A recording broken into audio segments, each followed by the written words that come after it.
Zamora. We're here at PubCon Vegas, and sitting with me now is the famous Rae Hoffman of Sugarrae Consulting. She is CEO and founder over there. If you could share with our viewers sort of your background, and you really fell into search organically and sort of by mistake, as a lot of search marketers do. Yeah, I don't think I've met a single search marketer that said I want to be a search marketer when I grow up and they're in the field, right? But my son, my oldest son, who is now 11, had a massive bilateral stroke when he was a baby. I created a website. I actually created a web page that was about him.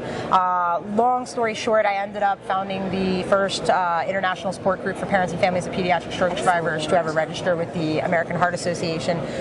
Did a lot of stuff with that, and it was taking me, we had, over the years that I ran it, we had 5,000 different families come through.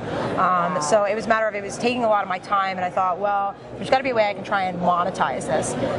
Or not, actually, to be honest with you, at the time I wouldn't have known the word monetize. I went, there's got to be a way I can make some money. Yeah. So I went and I fell into affiliate marketing. The program that I was doing affiliate marketing for, I decided I wasn't comfortable monetizing the support site, but luckily for me, two of the guys had seen me posting on the message boards, and they basically said, you know, go and learn HTML and build a website. And I came back the next week and I posted on the message board and I said, okay, I learned the HTML, built the website. They're like, well, here's an article on SEO, and you're talking, this is like early 2000s by the time that I'm learning to do it commercially and understanding that it's SEO.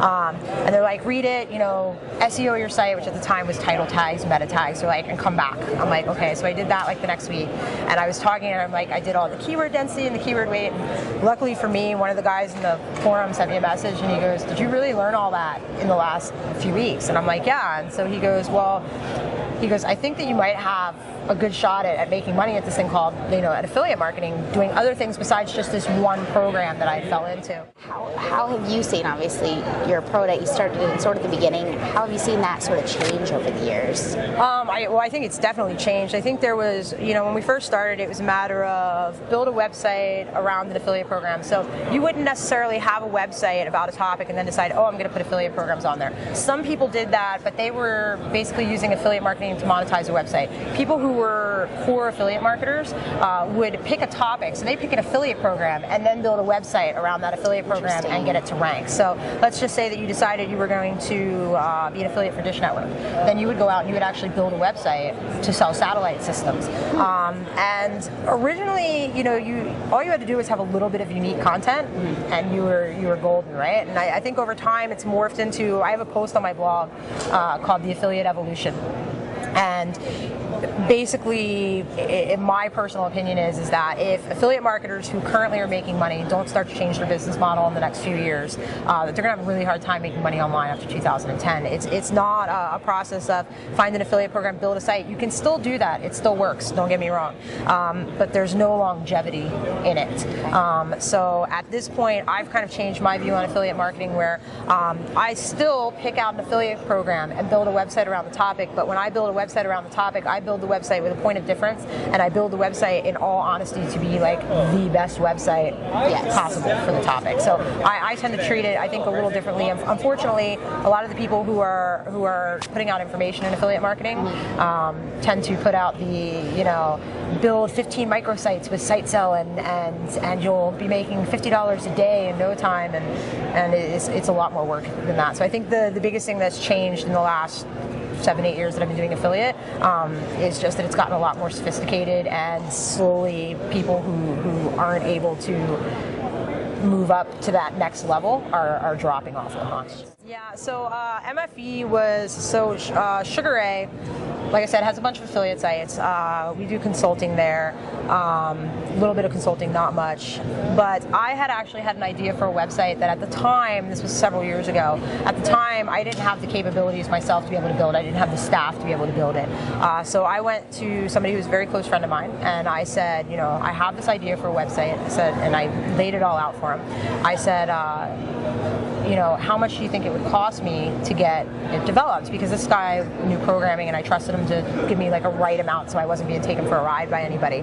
And you know, he gave me the amount, and he said, but you know, I'd be more than happy to. He goes, in the long run, it's going to be cheaper for you to hire a programmer. He goes, but I'd be more than happy to basically contribute to the programming tech, basically act as CTO and allow me access to his staff, you know, to build the sites. He's like, you know, and we'll go in as a partnership. And I said, okay, no problem. So we did this all on a handshake deal.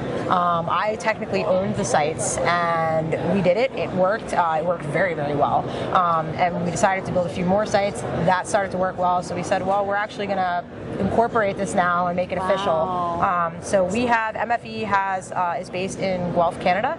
We have 6 people on staff, so that work in the office every single day. So we have like an actual office location. So it's kind of fun. I guess MFE is that evolution of affiliate marketing that Sugarrae started as me in my kitchen at a little computer desk. MFE is like actually a company. I think that I'll give you one, which is I've got a post coming out soon on what I call universal indicators, and so I'm sure everybody's heard about universal search. And so you do a search for something, and it'll show you YouTube, and it'll show you shopping results, and it'll show you local results. And my general theory is, just like you have universal search, if you reverse that, you have something that's kind of like universal indicators. If you look at all of these services, and as a matter of fact, searchandsocial.com did a blog post about this. So the future of SEO, I think, is what they called it, if anybody wants to look it up. But and I had commented on the post because I think he started to delve into it. I think I probably feel a little stronger on it. There was a lot that I would add to it, which is why I'm doing a post on it. But you know, with everything that Google owns, they own the feed reader, they own YouTube, they own FeedBurner, they own Postini, which a lot of people don't know, which is a spam service. They own Gmail, which is one of the largest email platforms. They own a ridiculously long laundry list of items, and with every one of these items they can learn things about a site. So with the use of FeedBurner and Google Reader, they can tell if you actually have feed subscribers. So you know, guess what, if you're getting 500 links overnight but you've had no new feed subscribers, that, you know, and I'm not saying that they definitely do it, but I'm saying that I think that all these things would be, if I were a search engine, these are all things that I would be working towards. I would be going, how can we basically authenticate a site and say this site is real? So you know what, if you have a site that's sending YouTube traffic, that Google can see you have a lot of feed subscriptions, and that your feed subscriptions are going up. If you do a viral campaign and you get a big post that like goes viral and hits the homepage of Dig, if it's more than just a manufactured social media piece, and it's actually a good social media piece, now don't get me wrong, I have no problem pushing a social media piece, but you know, the good ones will get a lot of attention.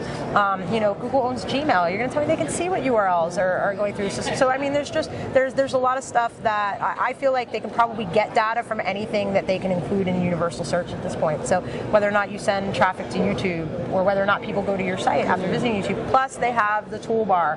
I said this at SMX East. Sorry, I had to do East or West. I said this at SMX East, that the toolbar is on so many people's computers at this point. There's no way they're not using the data. They know when people click into your site. They know how long people have been sitting there. They know whether or not people went to another link inside of your site. They know how people were entering your site and what the page was before they came to your site.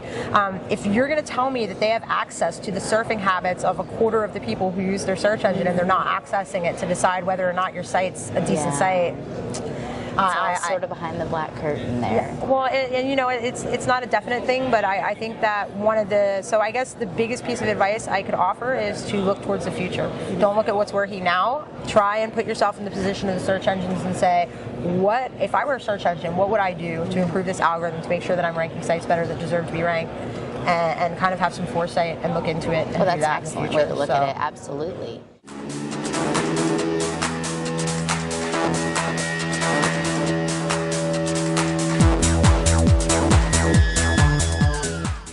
Oh, is this going to be like our entire bodies? Well, no, it's fine. I just want to know, like, what can they see? Because I don't want to be like, you ask me a question and have me just be like, so what do you think of so-and-so?